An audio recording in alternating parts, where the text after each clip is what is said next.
6 months removed from Olympic heartbreak, the U.S. women's national team is ready to start its rebuild. Or should we say, reload? A new cast of stars bears the promise of unlimited potential. But with a World Cup just over the horizon, there's no time to waste. Coming up, it's the United States versus New Zealand at the 2022 SheBelieves Cup. ESPN's coverage of U.S. soccer is presented by Volkswagen today. That coverage brings us to Carson, California, 15 miles south of Los Angeles, Dignity Health Sports Park, where the U.S. women's national team, ranked #1 in the world despite finishing 3rd at the last Olympics, will face New Zealand, the Americans looking to bounce back after a disappointing opening to this tournament. Welcome to Southern California in the SheBelieves Cup alongside U.S. Soccer Hall of Famer Julie Foudy. I'm Sebastian Salazar. Great to have you along with us. Julie, if we look back over the last decade in international women's soccer, the U.S. has been dominant, and yet it feels like that dominance is not guaranteed to continue. We really are in a time of transition under the manager, Vlatko Ananoski. We sure are in a time of transition, but before we flip that page forward, let's give a little context back in the last decade, because boy, what a decade that has been. Two, not just one, 2 world championships in 2015 and 19, and then the Olympic gold medal in 2012. Didn't have the success they had hoped for in the last 2 Olympics, bronze medal in 2020. But when you look at that record overall, you go, wow, that is a lot to live up to with this next group. And leading the charge, as we know, with this next group will be that player in Becky Sauerbrunn. Becky Sauerbrunn there, set to make her 201st international appearance today, the captain for the U.S. women's national team. Speaking of that transition, Julie, one of the toughest parts about it is that it's rushed for the manager, Vlatko Ananoski. And we can thank COVID for that as well, because with the delayed Olympics, typically you have about 2-3 years where you can evaluate players, you can look at players, shorter evaluation period, and on top of that, those World Cup qualifiers aren't just World Cup qualifiers, they're Olympic qualifiers. So you have to have a good performance this summer in those qualifications to get through to the Olympics as well. And of course, moments ago, Julie, you had the chance to speak with Vlatko Ananoski about the team's performance on Thursday. Considering all the circumstances and where they're at in the stage of their career, I think they did very well. I think that they were very good, spot on defensively. We saw some very creative and good things offensively. Obviously, there's always room for improvement, and like I said, where they're at right now, they have a lot to improve, but good start for them. Speaking of improvement, what needs to be better in today's game versus New Zealand from that young group? Well, like I said in the previous answer, we saw really good things in the on the attacking side, and I just wish to see a little bit more of that. And the final touch, I mean, that's what matters at the end, putting the ball in the net. Thanks, Coach. Yep, thank you. Julie, those are the words of the U.S. manager, Vlatko Ananoski, but it was really his roster that grabbed everybody's attention ahead of this tournament. He left some, and I mean huge names off the list. Yeah, he left most huge names off the list, and that's what everyone was talking about.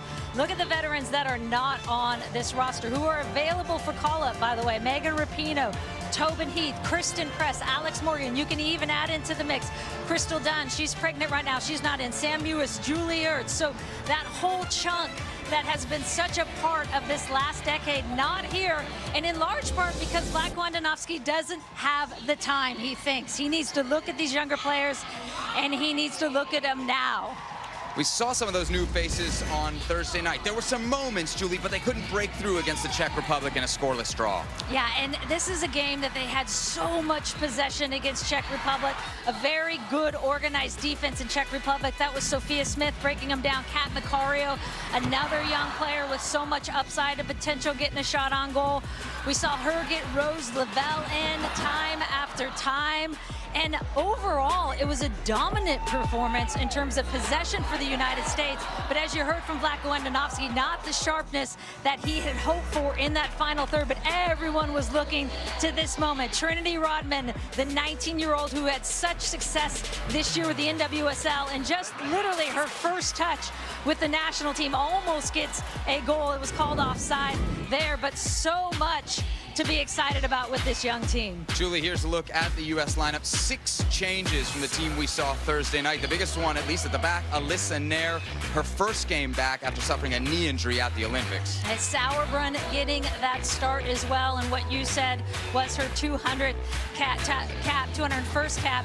And then 2 injuries, Rose Lavelle out, Christy Mewis in, Gautrat out with injury, Ashley Sanchez getting her first start, and with that front 3-1 change to the front line. Smith's going to move over to the left side, but Mitch Purse coming in for Malpew, and Macario, Katarina Macario getting another start, her 2nd consecutive in that 9 position. As is usually the case, the U.S. will be in a 4-3-3 setup under Vlatko Andonovski. Coming up, we'll focus on today's opponent, New Zealand, a team with some big dreams as they get set to co-host the next World Cup with Australia. We've got the Football Ferns starting lineup plus opening kickoff from the SheBelieves Cup after this message and a word from our ABC stations.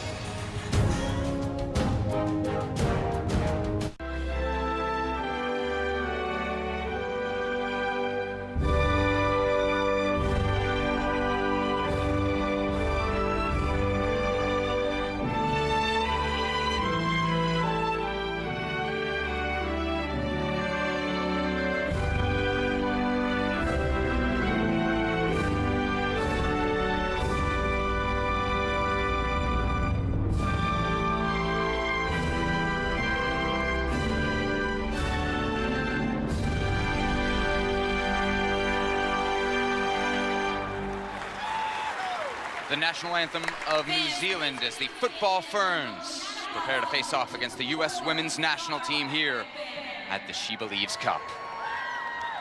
Oh, say, can you see by the dawn's early light what so proudly we held at the twilight's last gleaming, whose broad stripes and bright stars through the perilous fight o'er the ramparts we watch were so gallantly streaming, and the rocket's red glare, the bombs bursting in air, gave proof through the night that our flag was still there.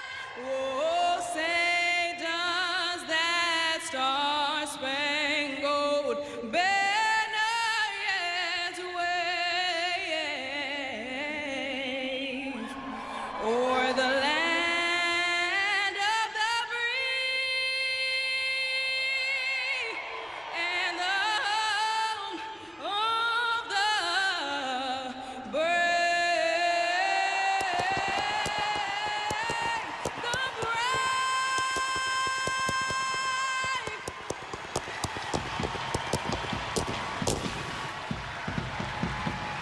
Tiana Boston with a splendid rendition.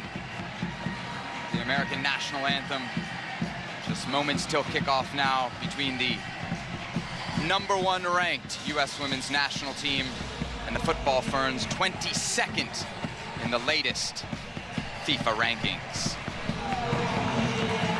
Julie, let's take a look at the New Zealand starting 11 tonight under their manager, Jitka Klimkova.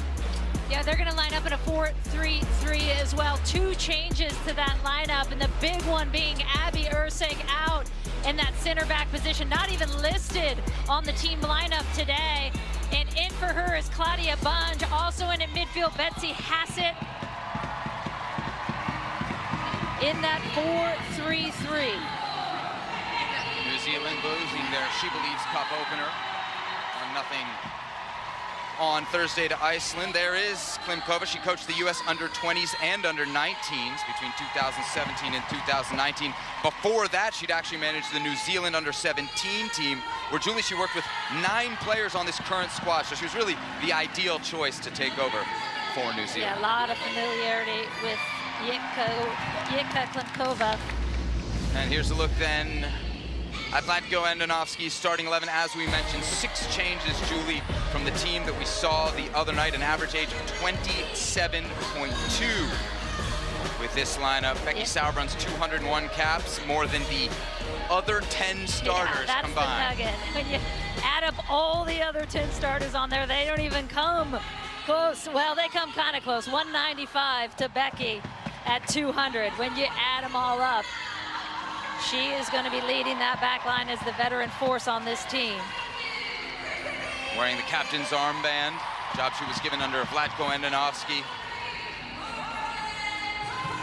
Entering his 3rd full year in charge of the program. This is the 7th edition of the SheBelieves Cup. The U.S. have won 4 of the first 6, including the last 2. Plenty of familiarity between these 2 programs. They've met 18 times. The U.S. has won 16 of those meetings. 1 draw, that was back in 2013. The 1 win for the football Ferns way back in 1987.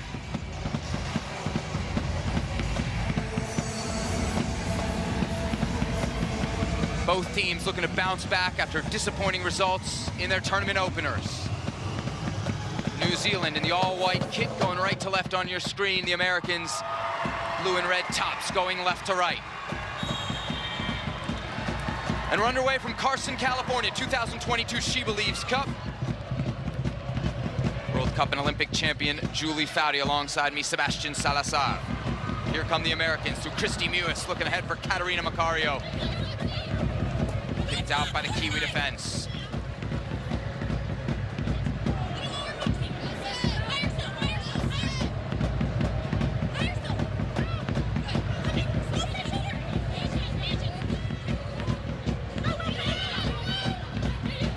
Sauerbrunn, the captain, giving chase.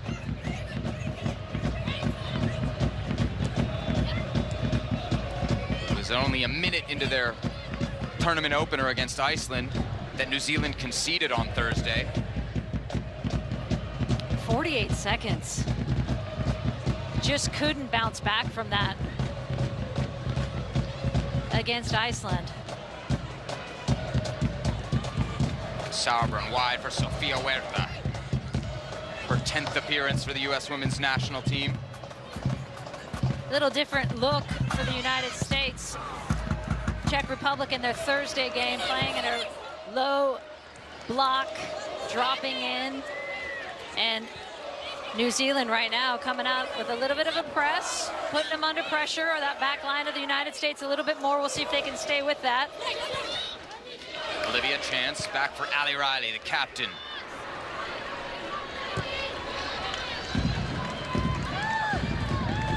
Michaela Moore. Cool, calm, collected from Sauerbrunn. Expect nothing less from the veteran. Today she's partnering at the back with Alana Cook. Center back, Julie, one of a few positions we're watching on this team.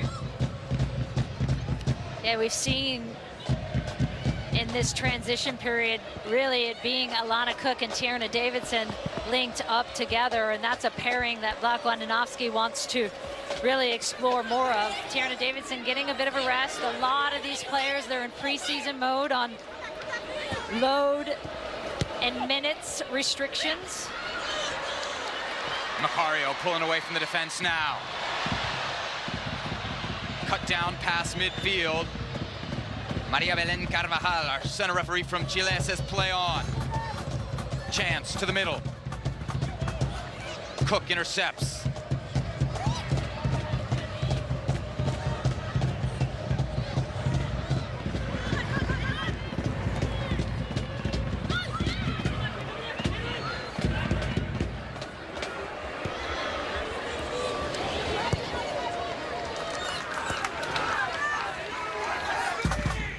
Alyssa Nair, first game back after a knee injury, ended her Olympic campaign over the summer.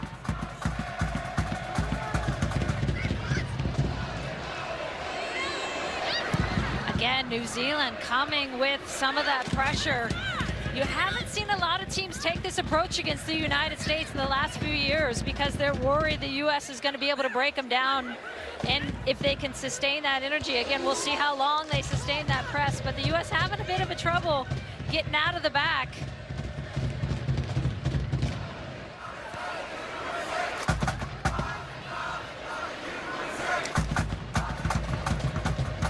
Perfect conditions for a match, 65 degrees, not a single cloud in the sky.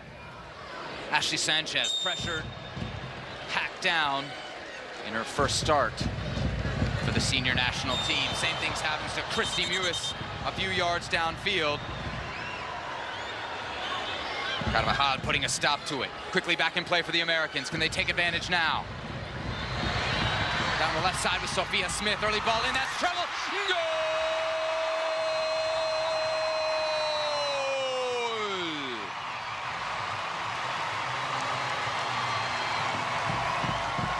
After a frustrating shutout on Thursday, the Americans breaking through in the 5th minute.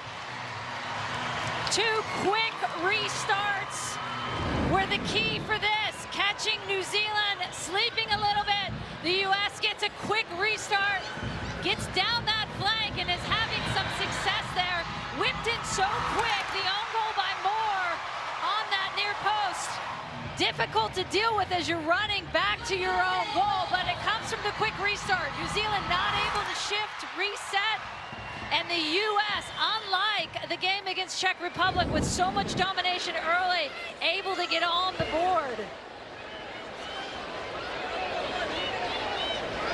That snaps a 181-minute shutout streak for the Americans. Doesn't sound like a lot, but by the standards for this team, it is. In fact, the U.S. had been shut out in 5 of their last 13 games going back to the Olympics. But the attack flowing now. Huerta into the box. Macario!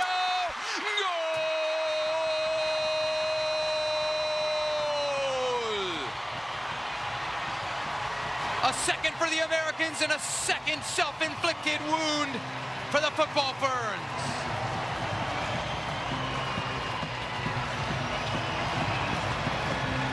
Good things happen when you're putting a lot of pressure on that back line and getting them turned. Huerta now on the other side in that right back position, finding so much space. Good ball in. Again, New Zealand so unlucky in that situation, trying to clear it. But a good run in by Macario. And there it is, off of Moore again. For their second own goal back-to-back for New Zealand. These two teams met in the Olympics. The U.S. handing New Zealand a 6-1 thrashing in the group phase on that day. There were multiple own goals as well from the football Ferns. Just the start Vlatko Andonovski would have wanted, Julie. Yeah, and it's the thing that he has talked about with this younger group is, yes, they didn't finish against the Czech Republic, but we have to be patient. We have to give them some time. And maybe it's not necessarily them finishing those 2 goals, but it's the pressure in that final third that creates that. New Zealand looking for a response. Their attack forwarded down the left flank via Emily Fox.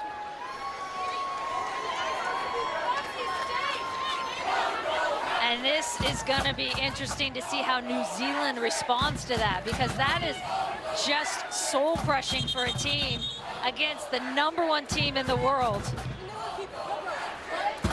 To have to come back from a 2-0 deficit, not even 10 minutes into the game.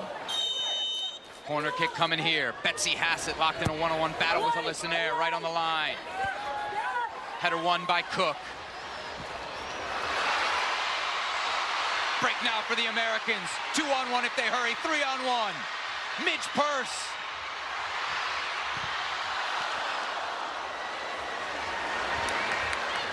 And only desperate defending from New Zealand keeps us from a third.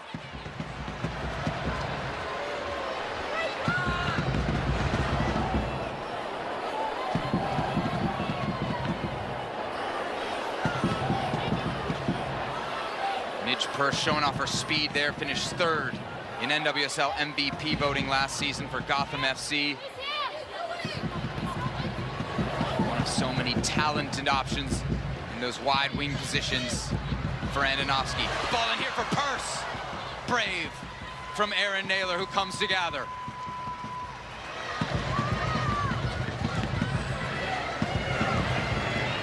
Riley launching down the left wing. Intercepted by Huerta. Fox, the #1 pick in the 2021 NWSL draft. Sanchez, Sophia Smith, one-on-one, Smith. Still Smith. Big block from Rhea Percival.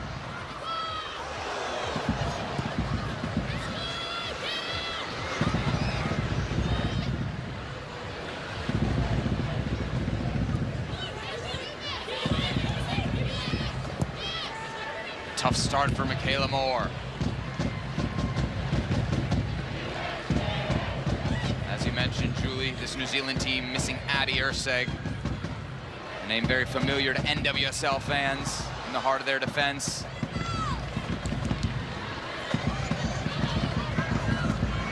Moore on the occasion of her 50th international appearance may already have some moments she'd like to forget. Sabran's pass intercepted. Smith fighting back. Betsy Hassett wide.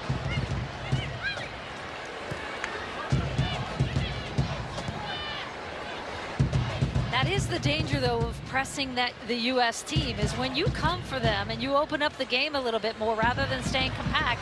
That is the danger in transition, which you saw.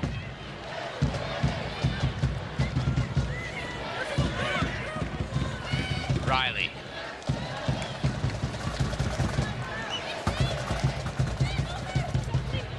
#142nd appearance for Ali Riley, the New Zealand captain in #7. Played for Chelsea, Bayern, a 5-time All-League selection in Sweden during her career. Now with Angel City FC after being traded from Orlando. Turnover. Katie Bowen leaves it for Riley.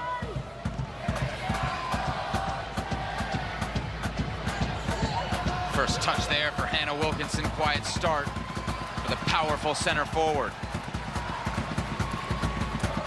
Great to see Alyssa Nair back in goal. As you mentioned, Sebastian, first start since that semifinal at the Olympics.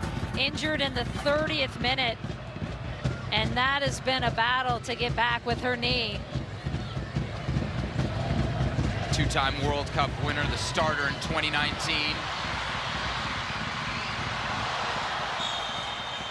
Sophia Smith out ahead of everybody, and looks like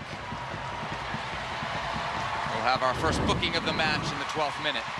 Another look at that goal. That's a ball flighted into Midge Purse. Comes off Midge's Purse head off of Moore. They're actually going to take away the own goal and credit it to Purse, who's busy in that box this whole first 10 minutes.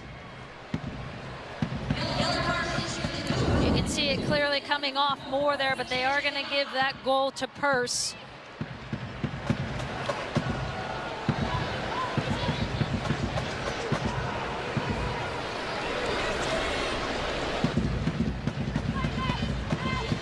Oh! 13th minute set piece looming for the United States. Macario stands over it.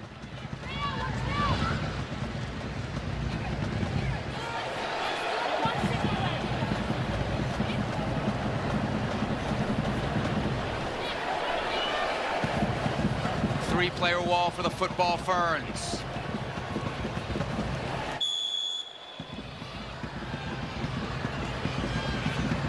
Macario. Naylor gathers the deflection calmly.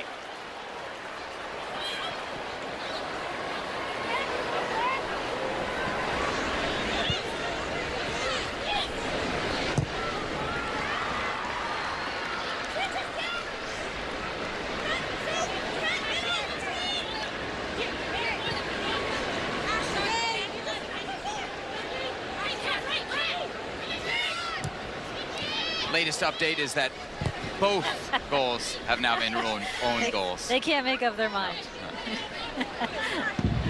These are not Bowdy Salazar decisions, just to be clear. I just react.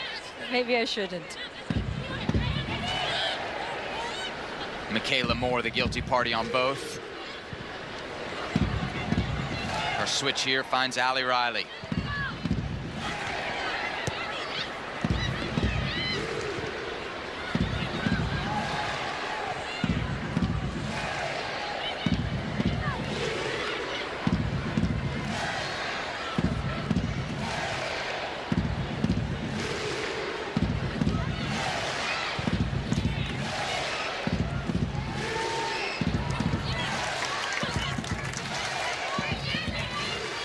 New Zealand's efforts to play out of the back, fruitless.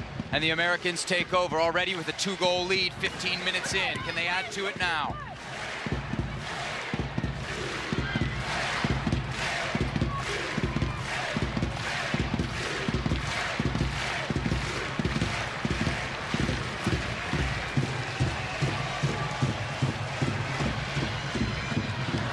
The Americans are through. Smith, brilliantly driven ball. Macario still hunting.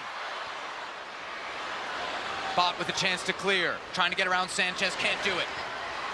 Oh-ho! Ashley Sanchez with something very special. But the whistle blows, ball out of play. There's some techers for you, Julie. Right side of New Zealand having such a hard time dealing with that player right there in Sophia Smith. Then you add Ashley Sanchez into the equation as well with her technical ability. CJ Bott in only the first 15 minutes here thinking, what is going on? Julie, we mentioned the attacking struggles for the U.S. 5 shutouts in their last 13 games, dating back to the Olympics. For proper context, in the prior 120 games before that, they were shut out only 4 times, going all the way back to the 2015 World Cup. Corner kick coming up for the United States. Looks like it'll be Macario to take it from the far sideline. Yeah, we saw them, obviously, the struggle, the real struggle outside of the New Zealand game at the Olympics to get anything on the board and get any momentum going. And so, even though it is 2 own goals in these first 16, a good sign for the U.S. with the pressure they're putting in the box. Alana Cook closest to Naylor, the New Zealand goalie. In swinger right at Naylor. She can't gather it, skips across the goal mouth. And the Americans knocking on the door for a third.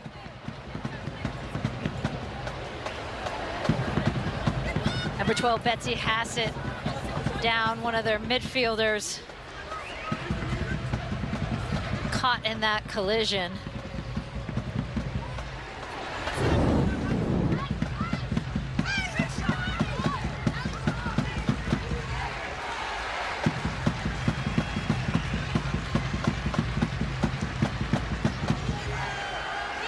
Looks like Naylor her own goalkeeper might have caught her coming down. Macario to try corner from the near sideline.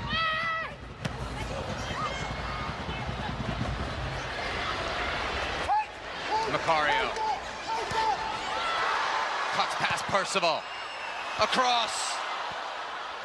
Smith. Sauerbrunn. Hurst to the back post. Sullivan smashing in. New Zealand under it. Clearing to touch for an American throw.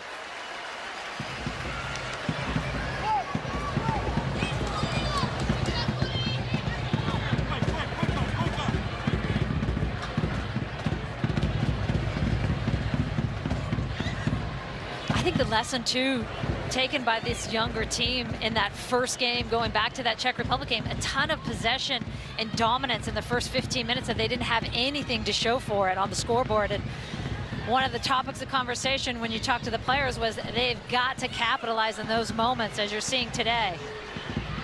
Smith. Pass Bott. Smith. Percival clears. Sanchez the whiff, still American ball. Andy Sullivan, NWSL champion last year with the Washington Spirit, a team she captained. Huerta. Sanchez puts it down. Offside flag up as Christy Mewis taps home.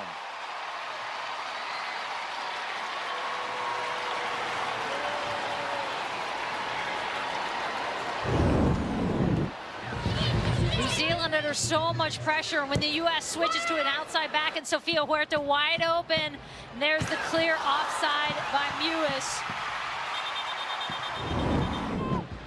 In that position, but having their way, the United States, and they're attacking third. Julie, you mentioned Thursday's game. We were told there was a players-only debrief in the locker room after that, led by Kelly O'Hara and Becky Sauerbrunn. O'Hara telling us the team has to be better in the final third, not just finishing chances, Julie, but creating them. But I was actually most intrigued by her comments on the last 15 minutes of the game against the Czech Republic, where she said the U.S. lacked what she called a die-for-a-win mentality. You agree with that? Yeah, there wasn't that switch you typically see that they're able to flip and go, okay, we're leaving everything on this field in those final 15. And that's part, as she said, as Kelly O'Hara said, is part of that learning process and part of the educational component it takes with the two veterans we know in Becky Sauerbrunn and Kelly O'Hara to say after a game, this is the takeaway from this game. And we have to be better in the next game, that first 15 and the final 15. And you're already seeing much better in this game on Sunday. Both teams getting some hydration here as Betsy Hassett, the number 12 for New Zealand, is being tended to on the field. Remember, she was laid out just a little bit earlier after collision with Erin Naylor, the goalie. Hassett, actually the player that scored against the United States in that 6-1 defeat at the Olympics last summer. Julie, so much at stake this year for the U.S., right? It's a huge year. You got not just World Cup, but Olympic qualifying coming up. The CONCACAF W Championship is going to be held July in Monterrey, Mexico. The USA and Canada have already qualified. It's an 8-team tournament. The top 4, they're going to go directly to the World Cup. The winner, and only the winner, gets an automatic spot in the next Olympics. So when we talk about what these players are playing for, they're playing for minutes in that tournament, aren't they? Yeah, and experience and confidence. And when you get a younger group in here, those are the two things you're constantly trying to gain. And as we talked about in the Open, and Vlatko Andonovski has repeatedly said, he just doesn't have the time to give them the minutes he had hoped with COVID's delay of the Olympics. And so that's why you're seeing less veterans on this roster. It doesn't mean, for those going, where is everyone? Are they done? No, absolutely they are not done. But he's just giving these younger players a chance at minutes, and he has said repeatedly as well, I can't do that if I have the veterans on the team. But you will see those veterans again. They will be back in there, and that is going to be the dance that Andonovski has to have in this next few months. Is what does that mix look like? How many younger kids to these more experienced types? How much do you need that leadership, which I think is vital, especially in a game against like the Czech Republic in those last 15 minutes? Jitka Klimkova, the manager for New Zealand, forced to dip into her bench. Betsy Hassett has come off, replaced by Daisy Cleverly.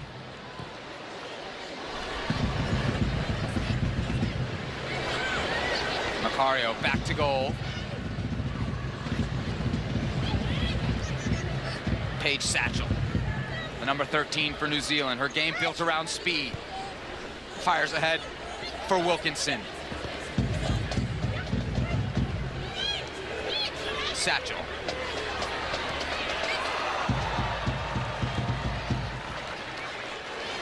Sanchez doubling down in defense.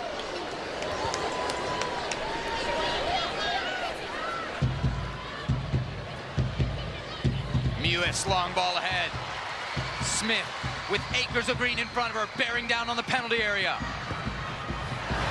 Ball over the top. Naylor gathers off the post. Still not clear. Last touch by Purse. Goal kick to New Zealand. Again, Sophia Smith on that left side. The matchup with Bott is one the U.S. is going to want all day, because you have Bott getting caught a little bit high in transition, and there's Smith to just eat it up, having her way on that left side. Unlucky here not to get a finish. Macario off the post, but Purse and Macario available in the box in the 6.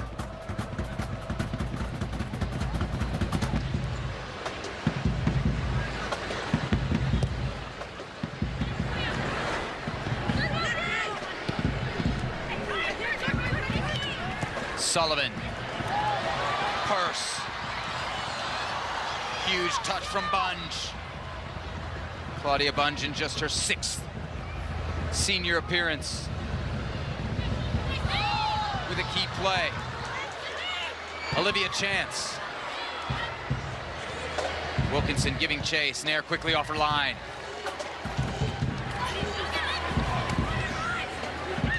Huerta.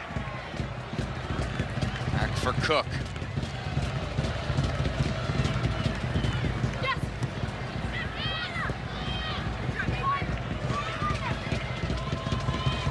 Different look for the United States today, too, in midfield, because those 3 you had in with Andy Sullivan sitting, with Gautrat and Rose Lavelle, you really had only Rose who was consistently attacking out of midfield in that last game. Now you've got Mewis and Sanchez coming at that back line of New Zealand, so it's almost as if they're dealing with a 5 front, which is a handful, as we can see, for those 4. Purse. Percival tracking back. Can she get rid of it now?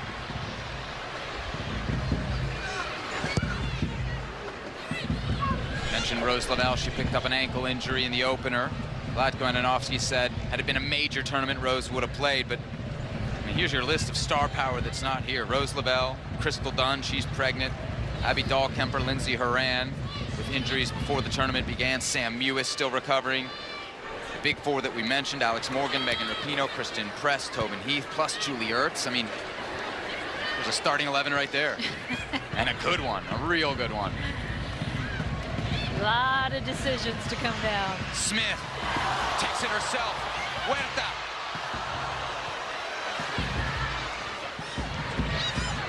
Another shot for Smith.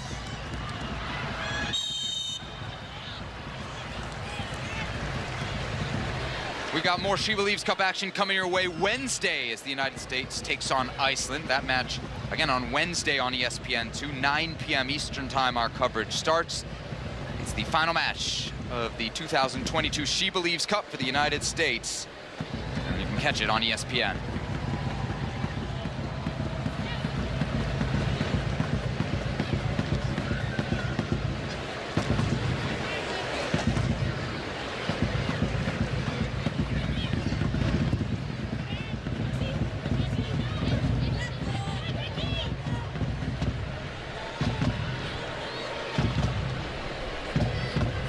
Cook taking the road less traveled after she left Stanford, went to play for PSG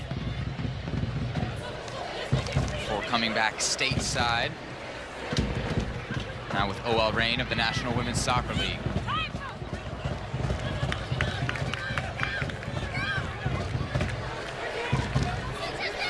Sofia Huerta represented Mexico back in 2012, 2013, including one game actually against the United States. She was granted her one-time FIFA switch and 2017 debuted for the United States later that year.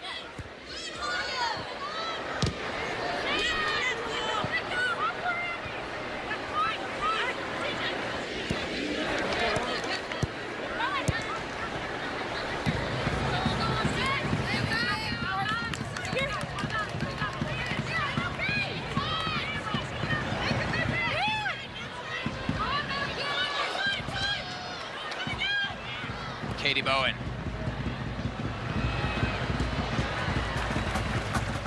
Wilkinson almost catches Cook on her back shoulder there.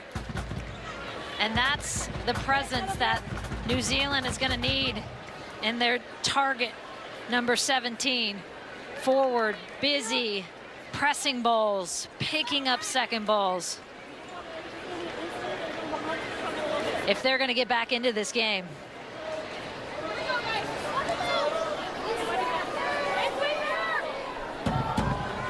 29th minute corner kick for the football Ferns, looking to slice the American lead in half. Percival driven to the near post, no problem for the American defense. Chance onto her left.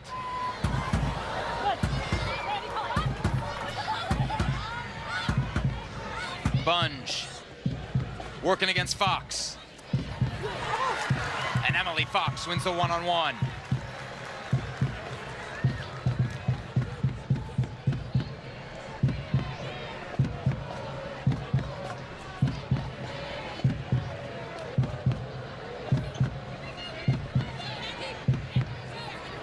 New Zealand have qualified for the last 4 World Cups and the last 4 Olympics.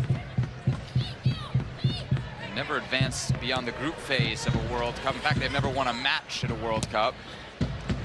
Best major tournament finished the quarterfinals at the 2012 Olympics. New Zealand and the United States have met in the last 4 Olympic Games as well. The U.S. winning all 4 of those contests.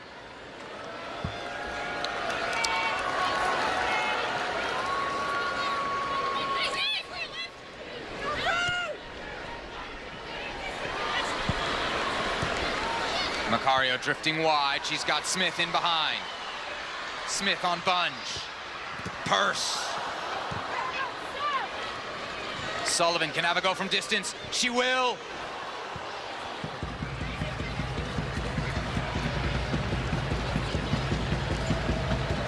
Really good exchange with those front 3.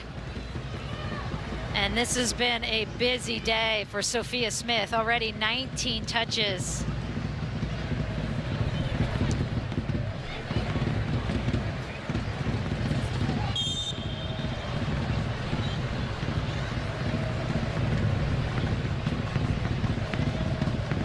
Purse, 26-year-old Harvard graduate. 2 senior international goals to her credit.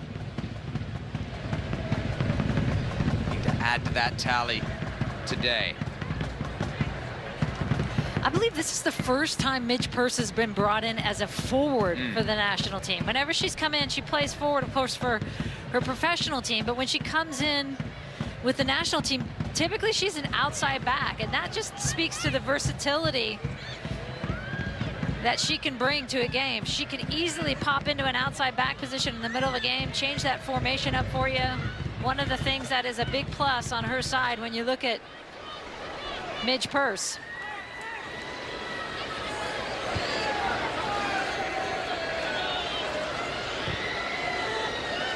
Loose pass from Cook. This could be trouble. Satchel can fly.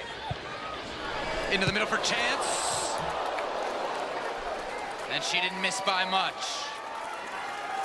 Nair had it covered, with the football Ferns coming to life in the 32nd minute. Football Ferns picking up that mistake. Good ball in as well for Chance. Whoa, and that would have turned this game on its head. Put him right back in it and given him a little life in this first half.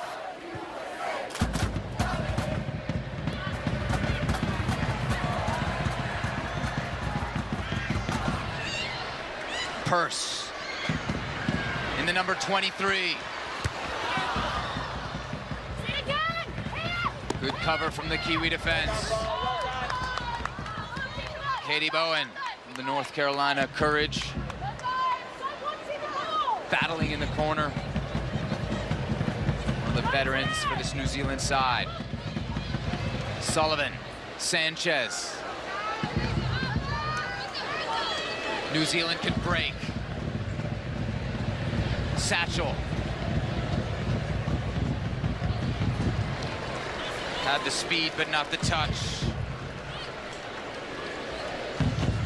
We got a big game coming for you this weekend, the Carabao Cup final.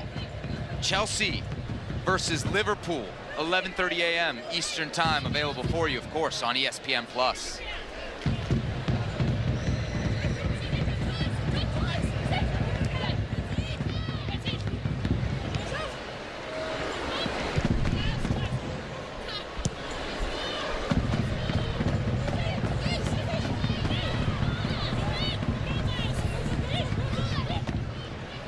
Sullivan holding off cleverly. Smith tracking back.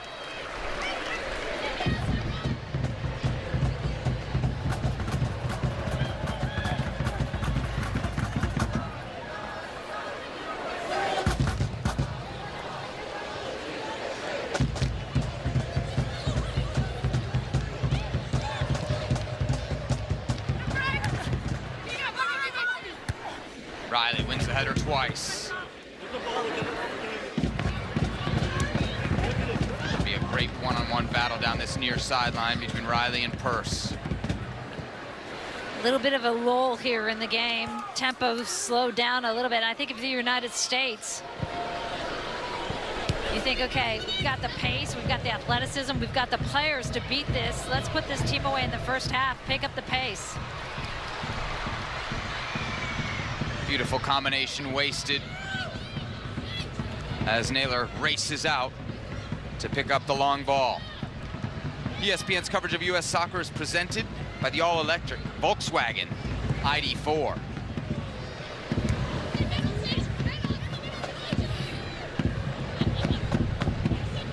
More American pressure forcing New Zealand back.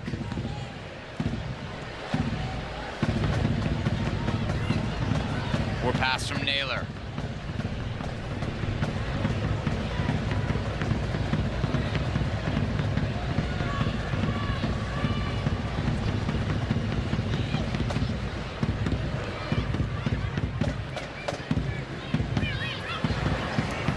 Purse v. Riley.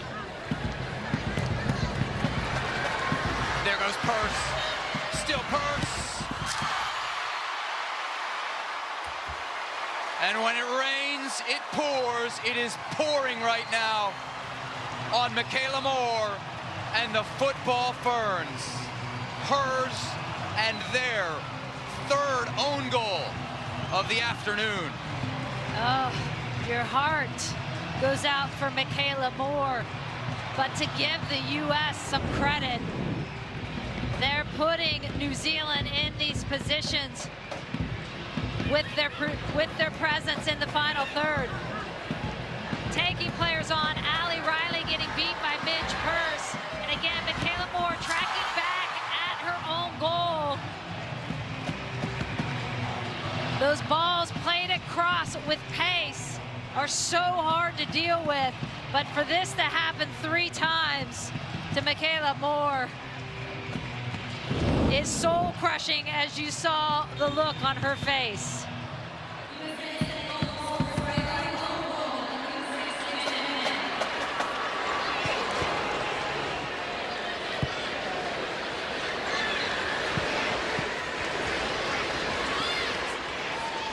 The American scoring woes disappearing in the Sunday sun here in Carson, California. 3 goals in the opening half after getting shut out Thursday night by the Czech Republic. And for New Zealand too, beyond missing Abby Erceg, as we said in the open, their veteran captain leader and what she brings to the defense, you also don't have her stabilizing presence, a calming presence of someone next to you saying, we're gonna be all right, it's okay. It's okay, Michaela, we're gonna get through this. And that is such a huge loss for New Zealand.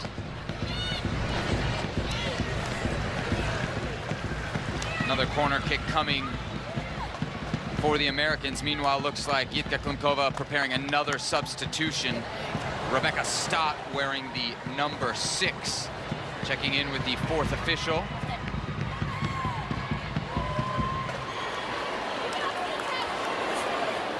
Looks like the corner kick will happen before the substitution. Klimkova forced to go to her bench now twice in the opening half.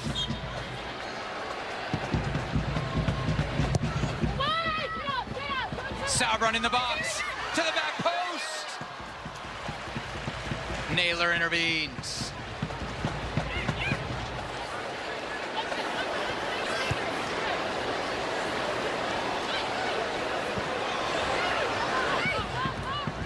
Satchel has switched sides.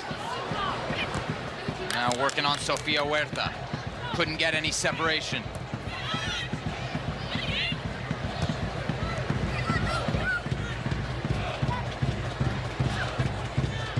Cook, easy win versus Wilkinson.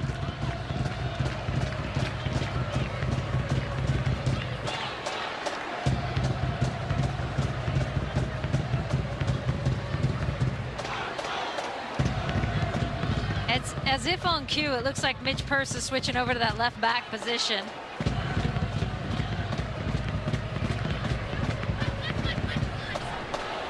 Sullivan is now drifted wide.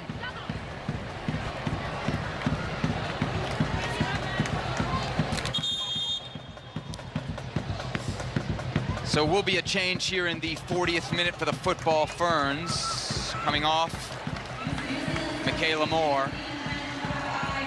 3 own goals to her name today. Replacing her in the 11, Rebecca Stott. Julie, what a story. She was diagnosed with Hodgkin's lymphoma in February of last year. Shortly after that, she began 4 months of chemotherapy. She told us yesterday during that she had to stop everything, but she also told us she never had a doubt she'd return to play. She returned to play for Melbourne City late last year. That's her club team.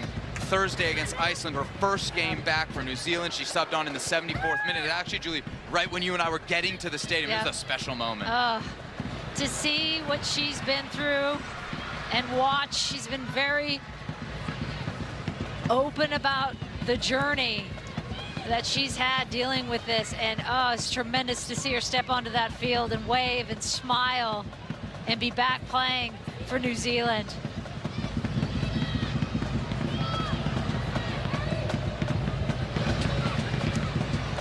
Sullivan sprays wide.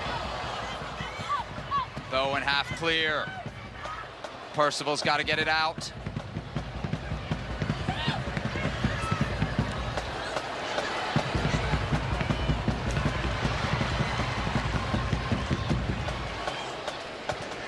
Sullivan, playmaker. Huerta.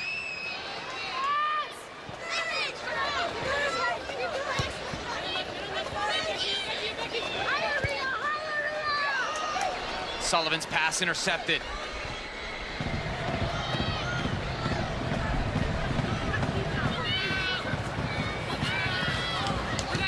Riley running out of space on the near sideline.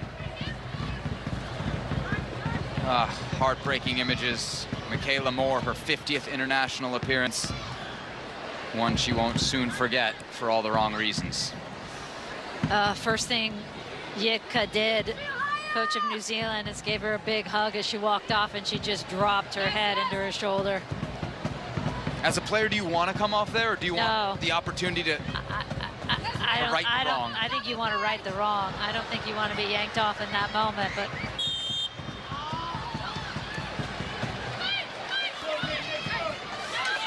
42 minutes down here at Dignity Health Sports Park.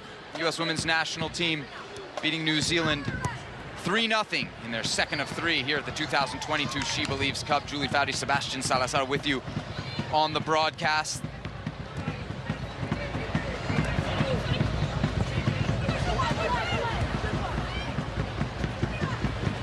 Ashley Sanchez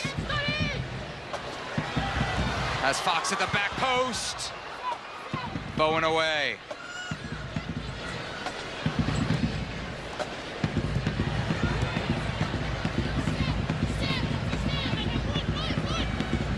Bowen has switched into that center back position, which Michaela Moore just left. Stott coming into the middle in that center midfield role. Bowen, a player fans here in the United States very familiar with. Won a national title with University of North Carolina in 2012. Played for various professional teams here. Now with the Carolina Courage. 3 times she's represented New Zealand in the World Cup, twice at the Olympics. Julie, you can't talk about this U.S. team without acknowledging what's happening around them off the field. Of course, the U.S. women involved in an ongoing equal pay lawsuit against the U.S. Soccer Federation. We're going to get an update on that at halftime. U.S. Soccer Federation President Cindy Parlow-Cone scheduled to join us.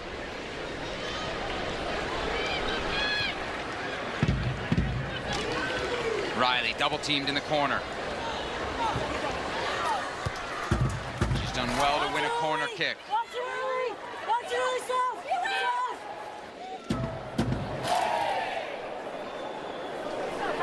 Everything good?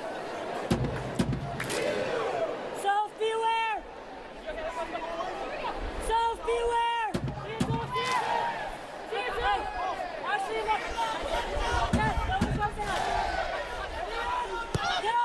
Short corner. Bowen. No problems for Nair. First real test for Alyssa Nair. Holds on clean to that. Looking good coming out.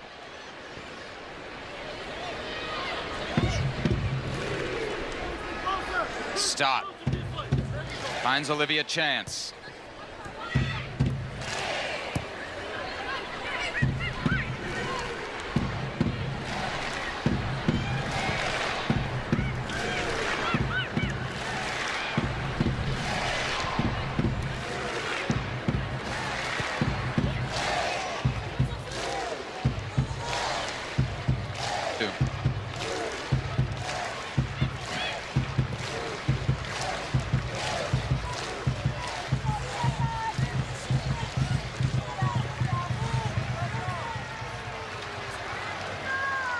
It's not often you see own goals in games. It's rare you see 2 own goals in a game. Sebastian, have you ever been part of a game that had 3 own goals in it? I mean, man, when I was playing, I might have done it. I don't think I had that in the bingo card for today. I did not.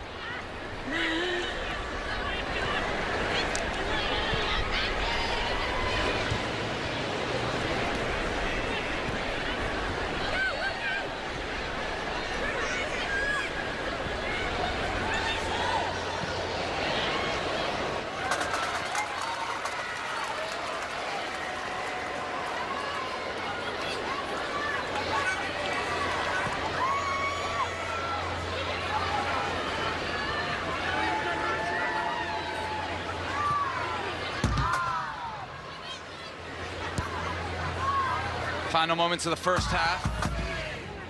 U.S. comfortably ahead, 3-0 over New Zealand. Strong start after disappointing scoreless draw in the tournament opener against the Czech Republic.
And there it is, the first half in the books. The United States in cruise control.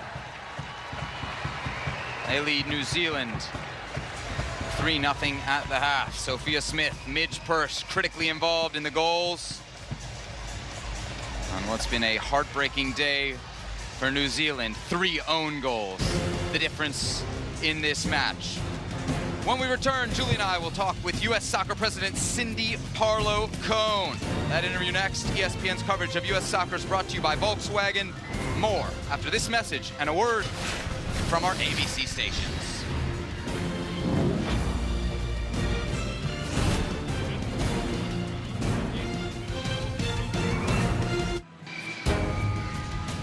ESPN's coverage of U.S. Soccer is brought to you by Volkswagen. Today, that coverage, a sun-soaked affair Outside Los Angeles, the United States leading New Zealand in the second of 3 matches at this year's SheBelieves Cup at a score of 3-0. Alongside Soccer Hall of Famer Julie Foudy, I'm Sebastian Salazar. Great to have you along with us as we get set for second half kickoff. We do know there's a couple of changes coming. The lead for the United States right now, we have one confirmed for New Zealand. Olivia Chance, who's wearing the number 11 in the first half, leaves the match. She's replaced by Gabby Rennie wearing the number 9. Meanwhile, for the United States, 3 changes at the half for Vlatko Andonovski. Tierna Davidson on, replacing Becky Sauerbrunn. Lynn Williams will enter the match. Sophia Smith coming off, as will Katarina Macario. She'll be replaced by Ashley Hatch, wearing the number 7 for the Americans. Quite a few changes here, Julie. Hatch led NWSL last season with her Washington team, which also won the title. Getting a look, Lynn Williams, of course, a player many fans are familiar with. Also getting a look. US in the red and blue tops, blue shorts going right to left on your screen. New Zealand all white kit going left to right.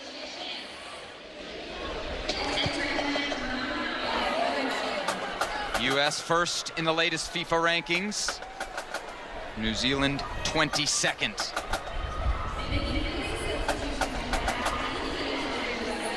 Great first 45 for that player in Midge Purse. And the chaos she created, ultimately responsible for 2 of those own goals.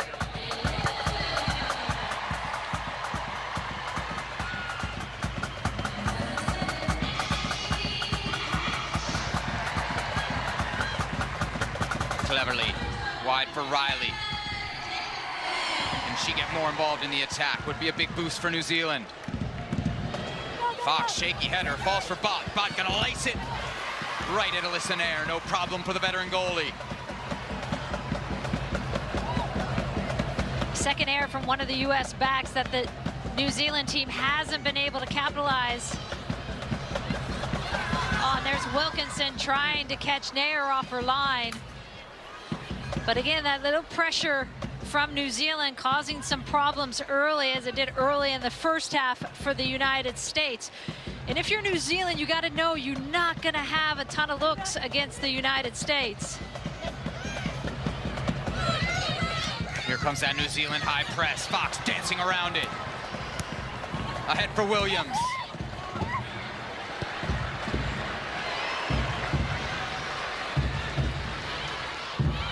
Purse goes in pursuit, gathers one-on-one with Riley. Purse beat Riley once, she's beat her again. Purse!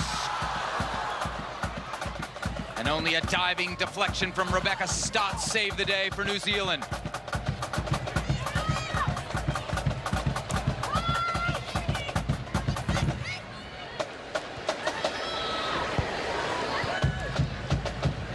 Ball moving quickly across the American midfield.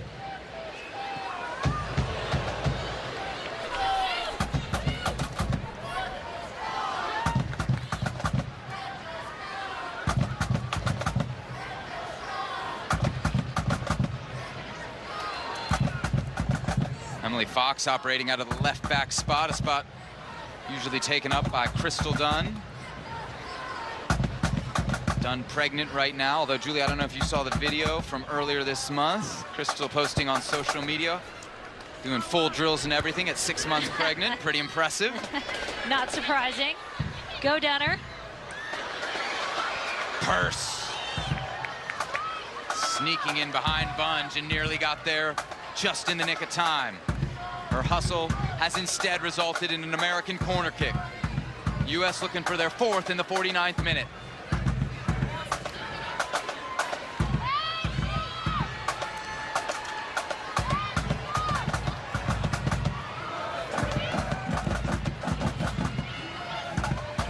Christy Mewis to take the corner.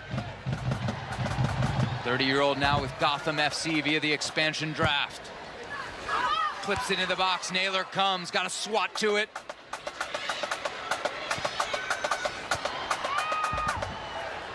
Big race here, Davidson gonna get there first, yes, good use of the body as well.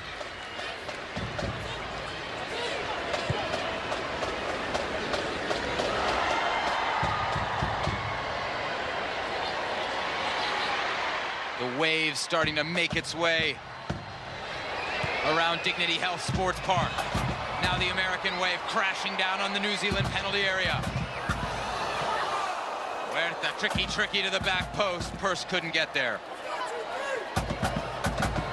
Sofia Huerta on the right side. This is what they want to see from those outside backs. This is earlier in the game. Emily Fox dealing with that pressure on the left side. In fact, Vlatko Andonovski, this almost results in a goal and a great chance for the United States. All starts from them being able in that outside back position to deal with that pressure. Vlatko Andonovski has said Emily Fox, perhaps the player he's seen deal with pressure the best out of any other player he's coached. High praise.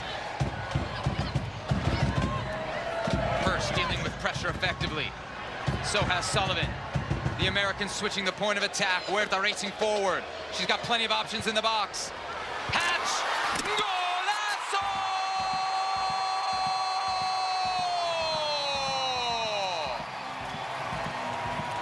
Where she plays, she scores! Ashley Hatch to the back of the net!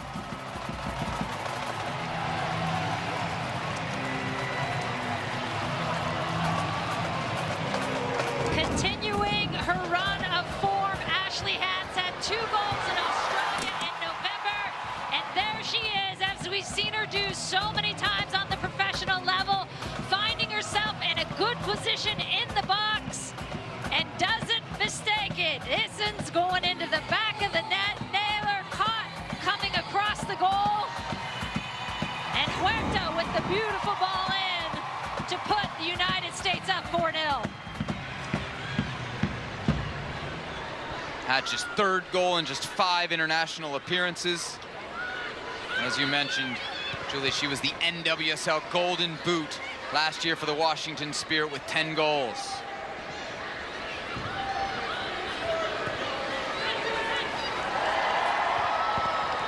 Americans with yet another chance to break. Williams' pass cut out. But now she's found Sanchez with tons of space. 3-on-3 if they hurry. Sanchez. Mewis, she'll do it from distance. Instead goes Sanchez. Left-footed cross, Purse. A bicycle. Thought about it, but denied. Sullivan, well over the bar. The Americans all over New Zealand in the 52nd. And here's the thing with Ashley Hatch as well. In Australia in November, what was it, 24 seconds into the game, she gets her first goal over there. She scores in the second game as well. This one, in only the first 5 minutes of her appearance into the second half, notching another. I'd say that's fairly efficient. Made her senior debut with the national team way back in 2016. Interesting, we were talking to Becky Sauerbrunn about young players who have impressed. She mentioned Hatch and talked about the role of a post-up number 9, something this U.S. team hasn't really had. Basically, Sauerbrunn said, since Abby Wambach. Sanchez now. Had Hatch misfired on the pass. But we'll see it out of play.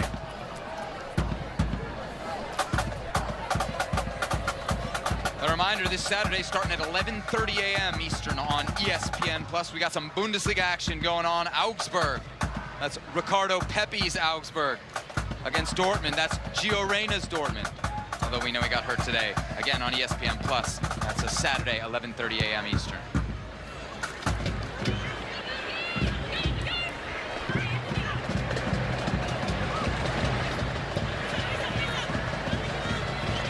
Fox turning away from Wilkinson. Percival to challenge. Huge win for the Kiwi number 2. Now she's out of position though.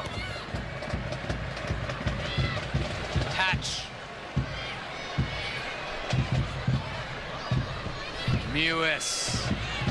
Beautiful one-touch ball for Huerta.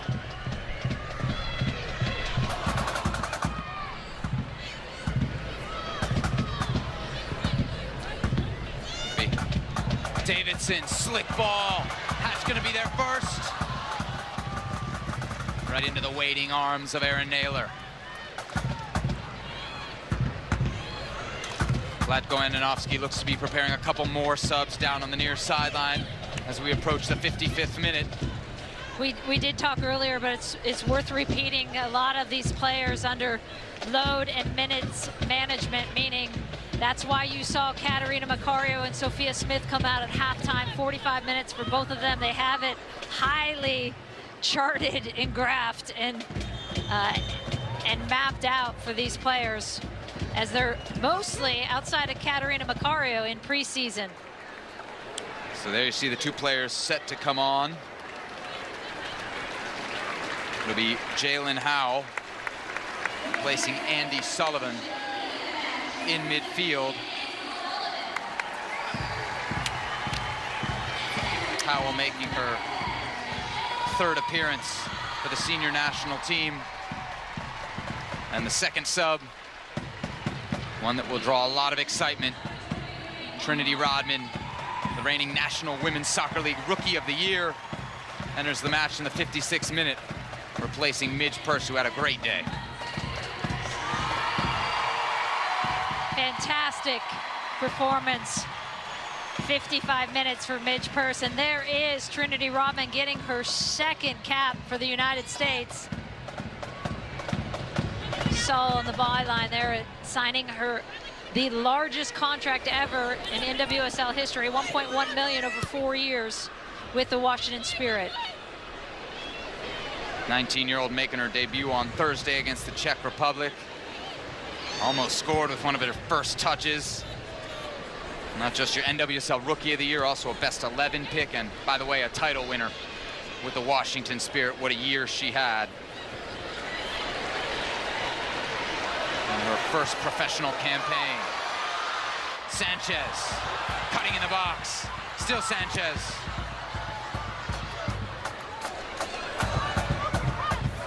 Again, the presence of Mewis, Christy Mewis, and Ashley Sanchez in that attacking center midfield position, playing a double 10 in there. Having a ton of success getting forward. Sanchez with an opportunity to serve. Her cross deflected. CJ Bott pressured by Fox.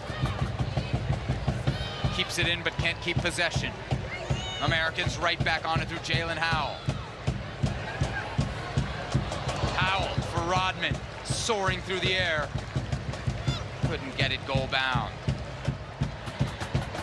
We've seen how dynamic and fast and technical Trinity is in the league. And there is her mom, Michelle, watching from the stands. But the thing I don't think gets talked about enough is she led the NWSL in assists as well. So not just a finisher, but a playmaker as well. Remember when she was first drafted by the Spirit, so many of the headlines referenced her famous father, Dennis. A year later, how things have changed. All the headlines now belong to Trinity after a brilliant rookie season.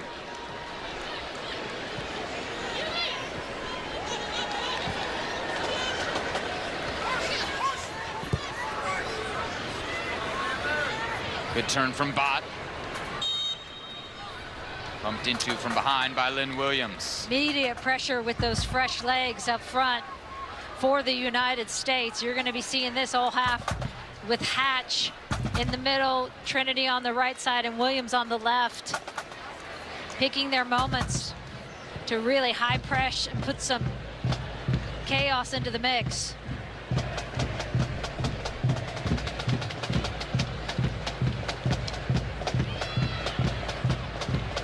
Personal over the top. Never a threat for Alyssa Nair. Her outlet pass. Well read by Riley. Hannah Wilkinson lurking. The big number 17, always a problem for the United States. Of her 26 international goals, 4 have come against the Americans. Good positioning by Jalen Howell, picking that up in midfield. You see her in the number 10 jersey. That was a funny story. Rose Lavelle actually told us coming into the SheBelieves Cup that she was a late ad for Lindsey Horan, who typically wears the 10. Pick this up in a bit. Williams.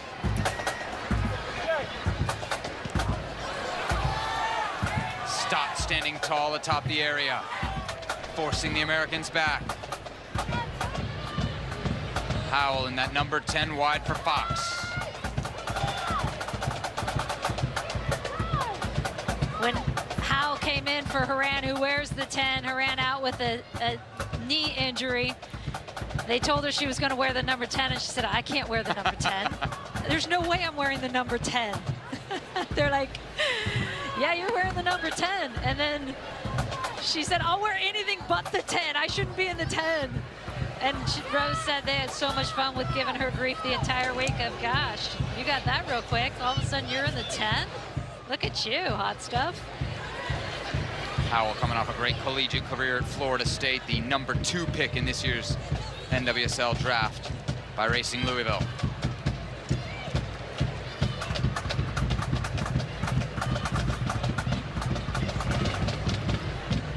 Cook and Davidson pinging it around the back. Sanchez, watch for her and Rodman. Their chemistry on display throughout the NWSL season with the Washington Spirit.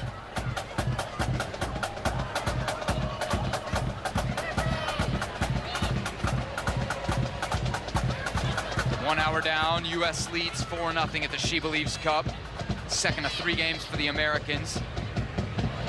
They drew on Thursday against the Czech Republic, a disappointing performance and a disappointing result. One that temporarily saw them looking up in the SheBelieves standings at Iceland, who beat this New Zealand side in their opener on Thursday.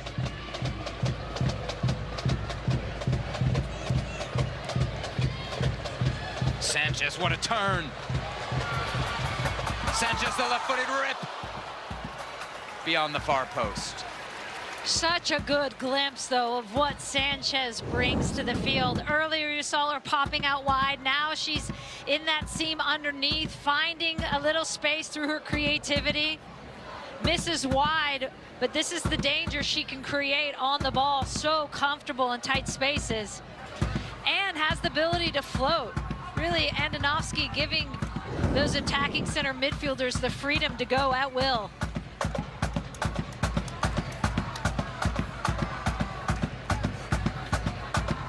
There seems, Julie, to be a bit more urgency to this American side than what we saw on Thursday. Can you put your finger on why? I also think, to be fair, I think Czech Republic presented a more compact defense that was harder to break down. Oh no, worrisome moment here in the 63rd minute. Trinity Rodman down on the ground.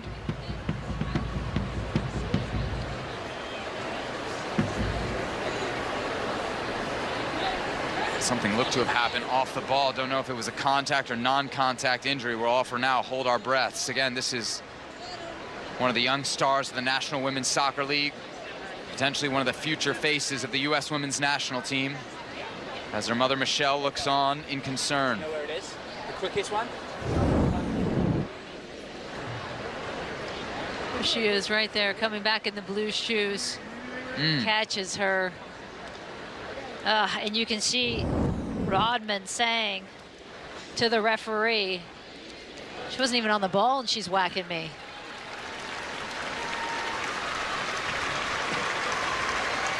Rodman limping off with some help. We should note there is no VAR in this tournament.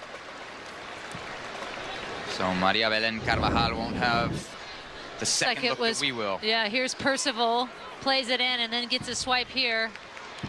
Whether, maybe you could say there wasn't malintent in that one. Really? I look pretty clever to me.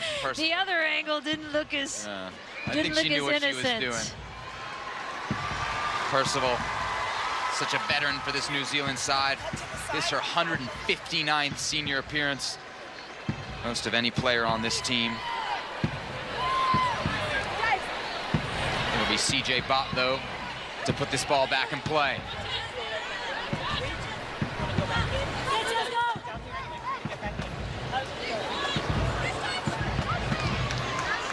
US playing with 10.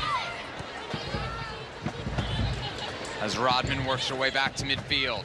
Good news, she's jogging back to midfield. Looks like she's ready to come back in. Powell. Strong defensive play to break up the New Zealand attack.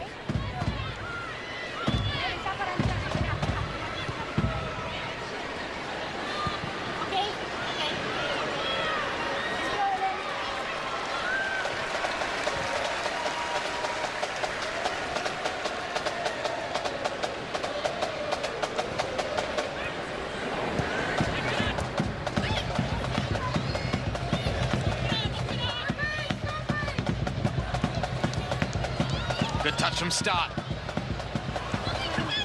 Wilkinson, can she keep it in? Yes. Satchel in pursuit. Fighting for possession, but the Americans will take over. There's a look at the team from the Czech Republic. Boy, what an effort they put in the other night, especially their goalie. Barbora Votikova. Save after save on the Americans in a scoreless draw. They'll be facing Iceland in the next match of the SheBelieves Cup. That one available for you on ESPN3 at 6 p.m. Eastern Time. They just presented in the Czech Republic 2 blocks of 4 that were so hard to break down and really did not deviate much. It was hard to pull them and shift them out of that block. And then you have Vodikova behind them in goal, making save after save, and that presented a lot of problems for the United States in the final third.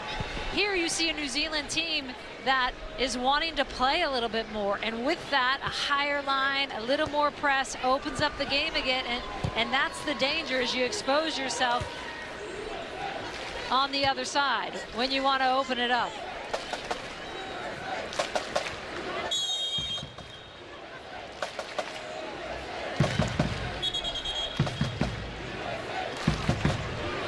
Finally, a whistle that goes the visitors' way.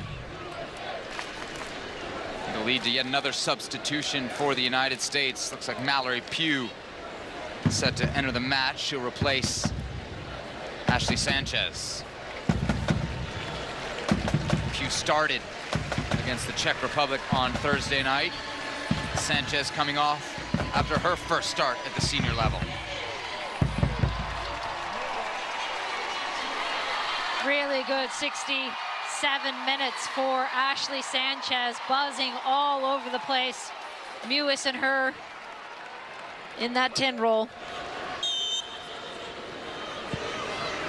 Sanchez from Southern California, played at UCLA.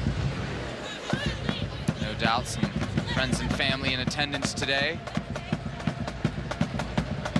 By the way, attendance just announced here at Dignity Health Sports Park, 16,500. The crowd for this one.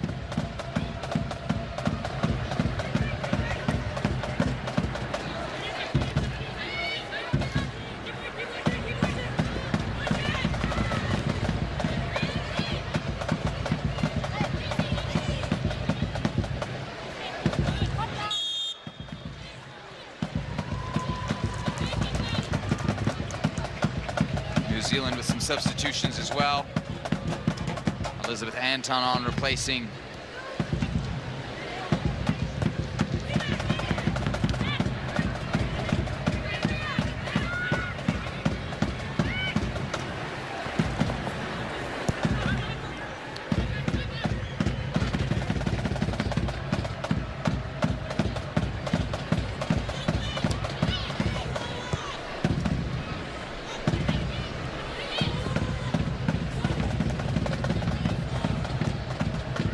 holding firm at that right back spot. making the most of her opportunity. Kelly O'Hara given a rest today after her performance on Thursday. Cleverly, Davidson skies. Beautiful touch from Hatch. Pugh.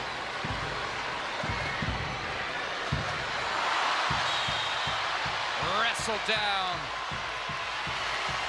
by Claudia Bunge, who will, without much complaint, go in the book. And this is what New Zealand lacks on that back line, the pace to stay with so many on the U.S. team. They just don't have the pace. Mal Pugh, fresh legs coming in against a tired Bunge, and that is the result. And really the strength of the United States for so long, when you can bring in fresh, fast legs, and the depth of this U.S. squad, even with as many young players as they have, it's a hard thing to defend when you get past the 70th minute. Christy Mewis to serve. Relaunched her career after a 4-year spell with the Houston Dash. It's brought her back to the national team. Rodman! Slammed it across out of bounds for a corner kick. Really given a gift here on the outside. It falls to her. How often do you see yourself in a position wide open? Almost too much time to think about it, to shape it up. Completely missed that one.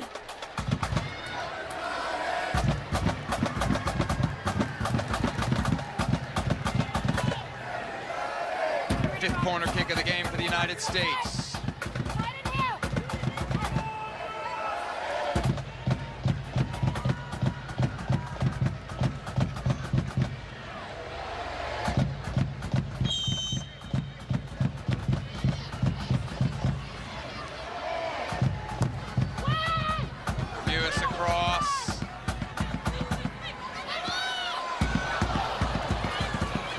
Went for the spectacular, couldn't get it over Naylor. Quick drop kick. New Zealand looking to catch the Americans in transition, no such luck. Pugh in transition. Might have held back by Stott. No call from the referee. Satchel.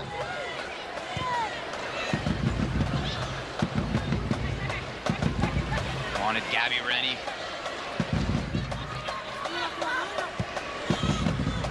Target wearing the number 9 for the football Ferns. No target would get to that as the Americans take over in the 72nd.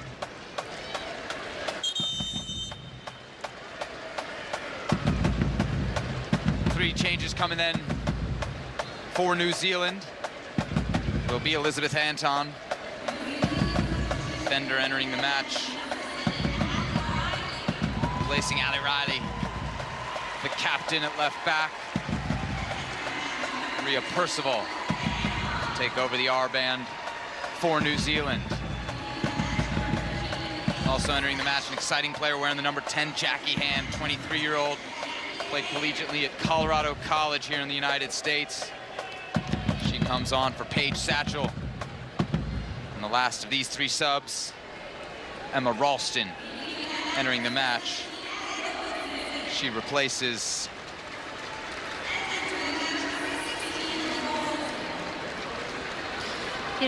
New Zealand going through a similar transition period. You find a lot of teams post-Olympics with that gap, even though it is shortened this year before the next World Cup because of the delayed Olympics. But a lot of teams making the transition, and you're seeing in these substitutions and this desire by Yitka to play as many players and all her subs as she can, is you got to, again, develop those players, give them the minutes, give them the time. And they're the co-hosts, so they don't have the opportunity to get a bunch of World Cup qualifying games in. They're co-hosting that 2023 World Cup and really want to have a good performance in 2023, of course.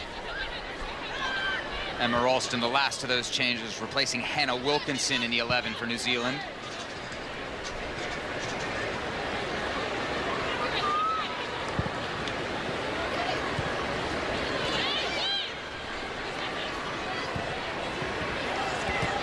Vogt trying to weave through midfield, couldn't do so. Cleverly. Good fall for Hand. Overlapping run leads to a cross from Bott.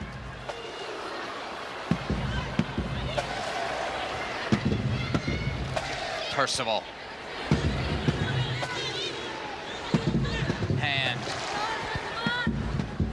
Trying to get past Fox. The American wins. Rodman. Tried to go 1-on-3. Rebecca Stott.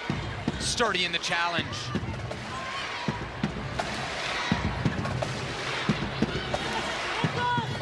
Hand. Davidson.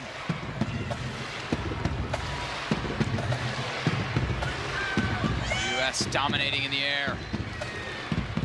And on the ground.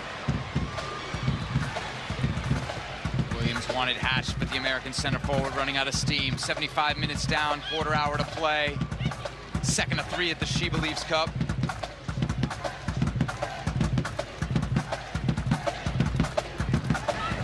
Third game is coming Wednesday in Frisco, Texas. The United States facing Iceland. You would think at 4-0, 75th minute in, a lot of teams would be like, yeah, we're going to take our foot off the pedal a little bit, knock it around, hold it a little bit. I don't think you're going to see that with this group. They're trying to prove they belong on this team right now.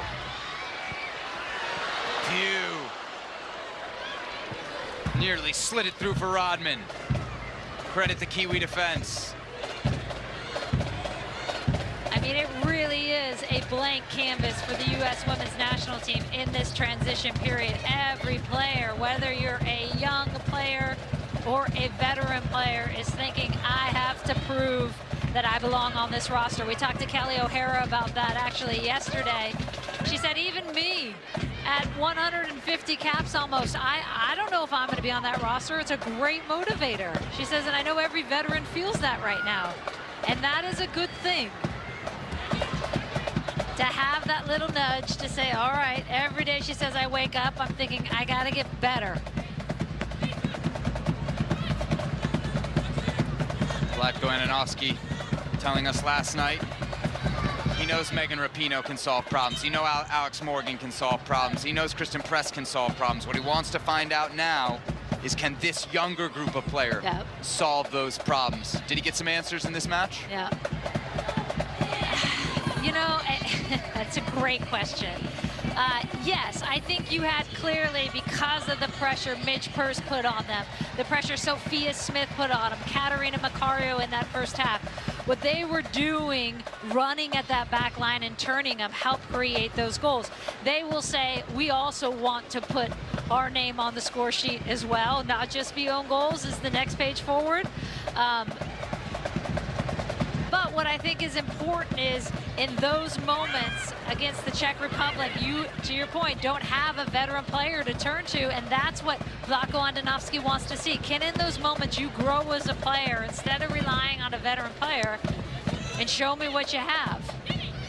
And today has been much better. They do have the help of those own goals, but credit the United States for the presence they had in that final third and the pressure they put on.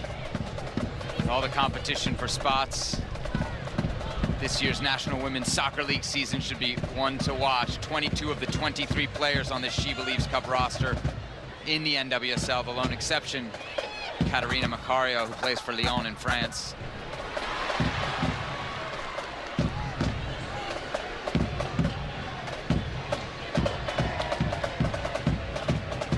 ESPN's coverage of U.S. soccer is presented by the all-electric Volkswagen ID4. Lynn Williams making her 46th appearance for this U.S. side.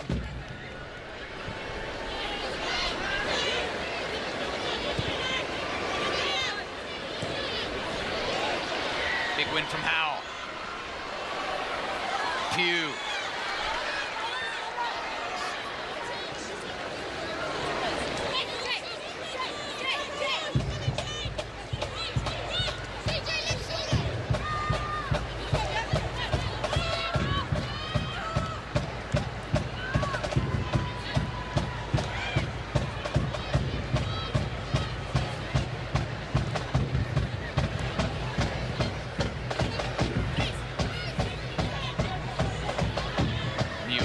applying pressure. Oh, nothing gets past Howell in that midfield.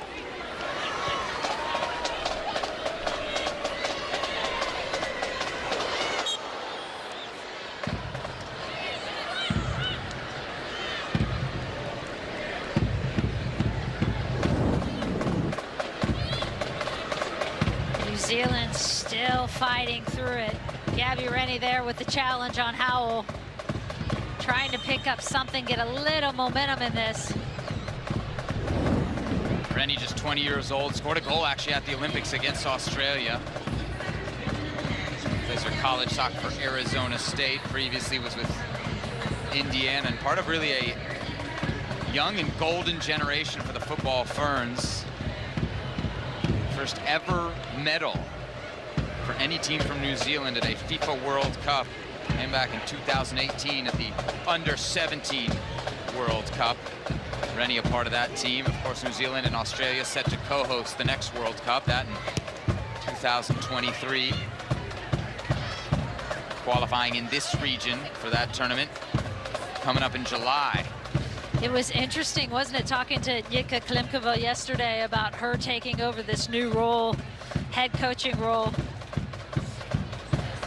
for New Zealand, and Trinity Rodman down with another tackle coming in here, knee to knee. Of giving her an introduction to the senior game. We mentioned her new contract, $1.1 million over 4 years, biggest in NWSL history. And some good context there, I think, is the recently ratified NWSL CBA, which is, for a lot of these players, going to be a game changer, isn't it? Absolutely, because it offered so many protections that were lacking in the past, whether it's mental health leave, pregnancy leave, injury protection. On top of that, a staggered free agency. League minimum. League minimum went up. Big I mean, time. so many good things that came out of it, and honestly, long overdue. As we talked about at halftime with Cindy Parlow, such a dark time for the Women's Professional League. So happy for the players to have some of those protections, have more security, feel better really about what they're playing for. That CBA, no doubt, allowing the Washington Spirit to get the big deal in place for Trinity Rodman. Now on the bench in some considerable pain. As the 19-year-old has received a physical welcome, shall we say, from New Zealand since coming on as a second-half sub. Mallory Pugh now with the strip for Hatch. The American striker couldn't corral. Still U.S. ball through Fox.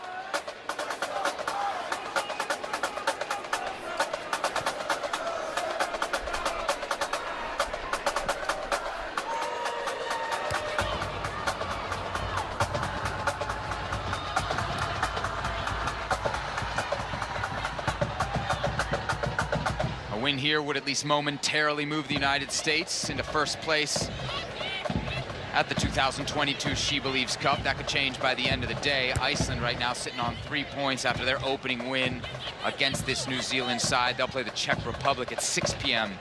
Eastern time. That match can be seen on ESPN3.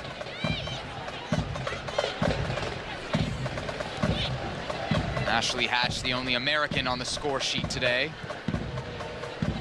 3 first-half own goals from New Zealand, all credited to Michaela Moore. Pugh, Pugh, Pugh! Firing wide at the near post.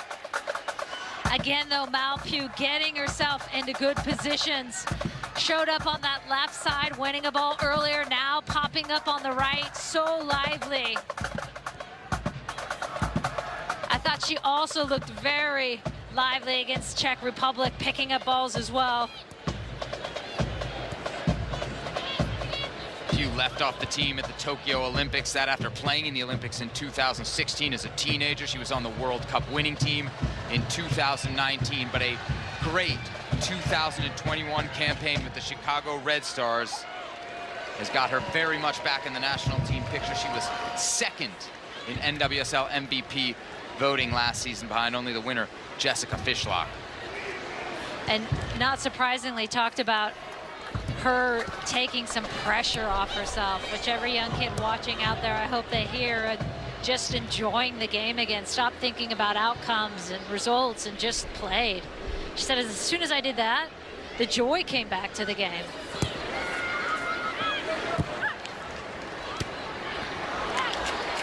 Beautiful one-touch build-up from New Zealand.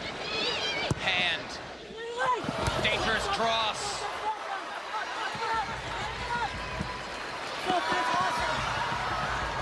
Looked like Sofia Huerta in there. Such a good clearance by Sofia Huerta, because again, as we talked about in the first half with those 3 own goals, when you're running back towards your own goal, it can be sometimes so hard to get your body in a position to change, shift, and actually head it out of bounds or away from pressure.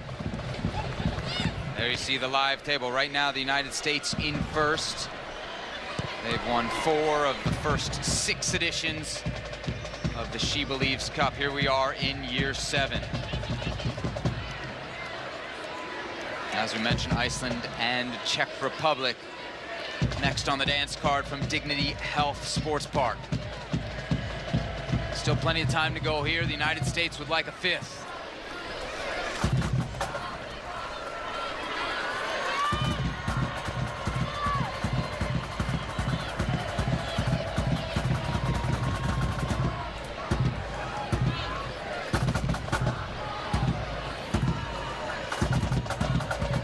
Huerta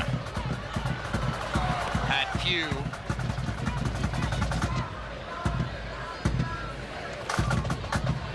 Huerta already with 1 assist today on Ashley Hatch's second half strike. Also her ball into the box in the 6th minute that led to New Zealand's 2nd own goal of the afternoon. Davidson in trouble, but keeps her cool. And intercepting the pass from Mewis.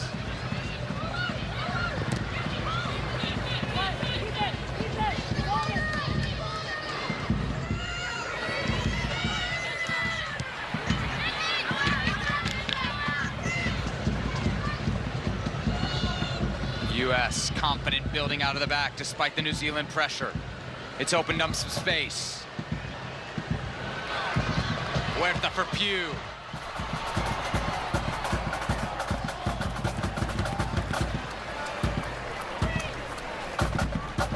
Another reminder, this Saturday, starting 11:30 a.m. Eastern on ESPN+, Bundesliga action. Correction, Sunday, Augsburg against Dortmund. Ricardo Pepi's Augsburg against Gio Reyna's Dortmund. That match available for you, as all Bundesliga games are, on ESPN+.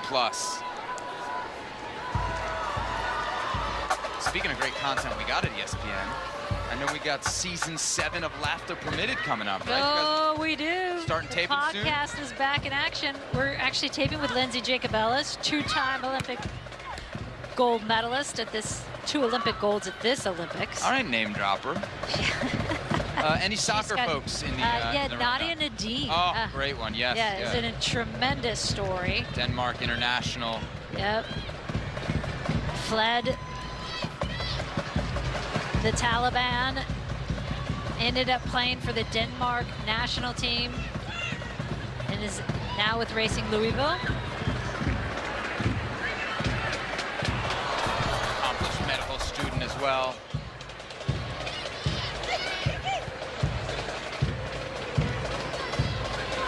Yeah, that should be a fascinating interview. Her life story is is certainly one. You need a podcast for that, I think. That's not one of those you can. You do need in like a 5 minutes 4-part stories. Yeah. podcast for that one, actually. I don't know how we're going to keep that under an hour. Nadim, a player that NWSL fans will be quite familiar with. Well, you're going to have a smiling U.S. soccer staff on the sidelines with Zlatko Andonovski after this one, compared to the 0-0 draw against the Czech Republic. I think there's lots to be pleased about, and he will say lots to still grow as well. But a much better performance in the final third for the United States, even if they had the assist from New Zealand, and 3 of them.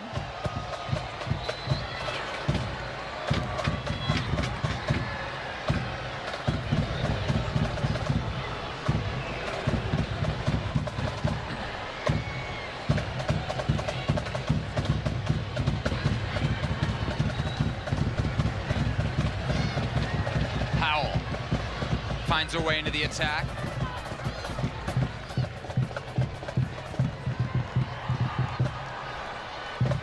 90th minute here at Dignity Health Sports Park. And I think the next step, of course, for this team is they're going to layer these veterans back in as they start playing with their NWSL team and getting some minutes. April window, you'll see more veterans. June window, of course, more veterans. And then the ultimate dance, which is getting that mix right for July. Because as you said, Sebastian, 4 go to the World Cup, so that is not in question. But really, what makes it interesting is it's that double qualifier with the Olympics. The winner goes through the second and third playoff closer to the Olympics to see who the second team is. They only take 2 to the Olympics. Hence the urgency in wanting to see some of these younger players before they get to that July window. U.S. still #1 in the world rankings. The 4-time World Cup champions, very much a favorite to qualify for 2023 out of CONCACAF.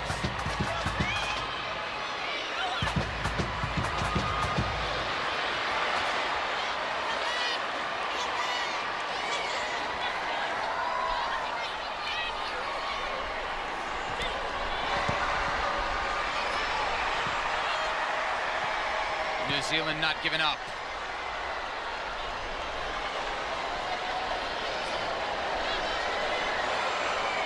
Rennie applying the pressure on Cook. And I think if you're New Zealand, you're thinking, we got to get through COVID. They've had such lockdown restrictions in their country, unable to play. Literally took a year off before they were able to even gather for the Olympics. Their first game together was at the Olympics.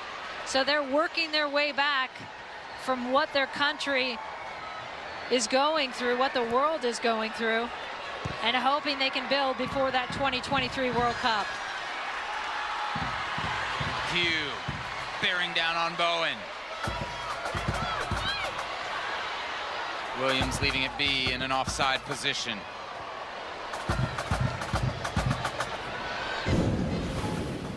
Let's take a look at the impact performance tonight, brought to you by Deloitte. Comes on this play from Ashley Hatcher, goal in the second half. There's Hatch finding a little seam. Sofia Huerta on that right side. A lot of options in the box there. Hatch the one to get on the end of it. Hatch 3 goals in her last 3 games played. The U.S. women's national team. If there's going to be a battle for that #9 spot, count Hatch in. Here she is ahead for Pugh. Pugh in a foot race. Pugh one-on-one. Pugh! Pugh! Pugh! Mallory Pugh makes it 5!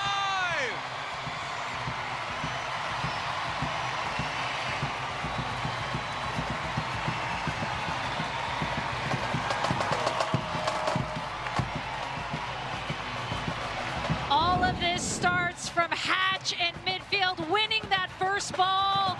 Our Deloitte impact player making an impact and then letting Mal Pugh do her thing. Off to the races. That is not a race you want to be involved in. And Pugh, with those fresh legs coming in the second half, made no mistake with that one. That one's going in the back of the net. Pugh with her 19th international goal, 5-0 to the United States. An attack that looked sluggish in the opener has truly come to life here against the Football Ferns.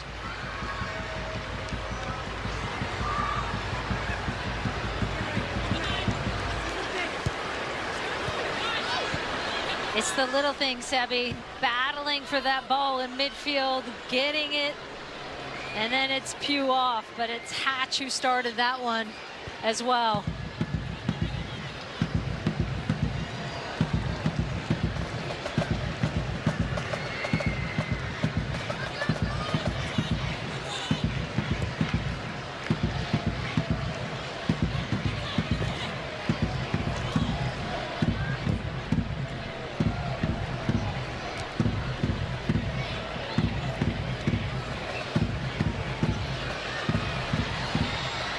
Again, not what New Zealand wants to see. Williams wide, Hatch in the middle.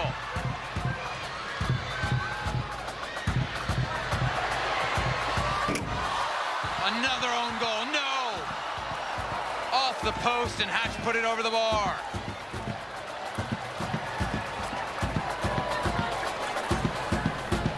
This one started from Pugh having the willingness to just draw defenders in by taking on.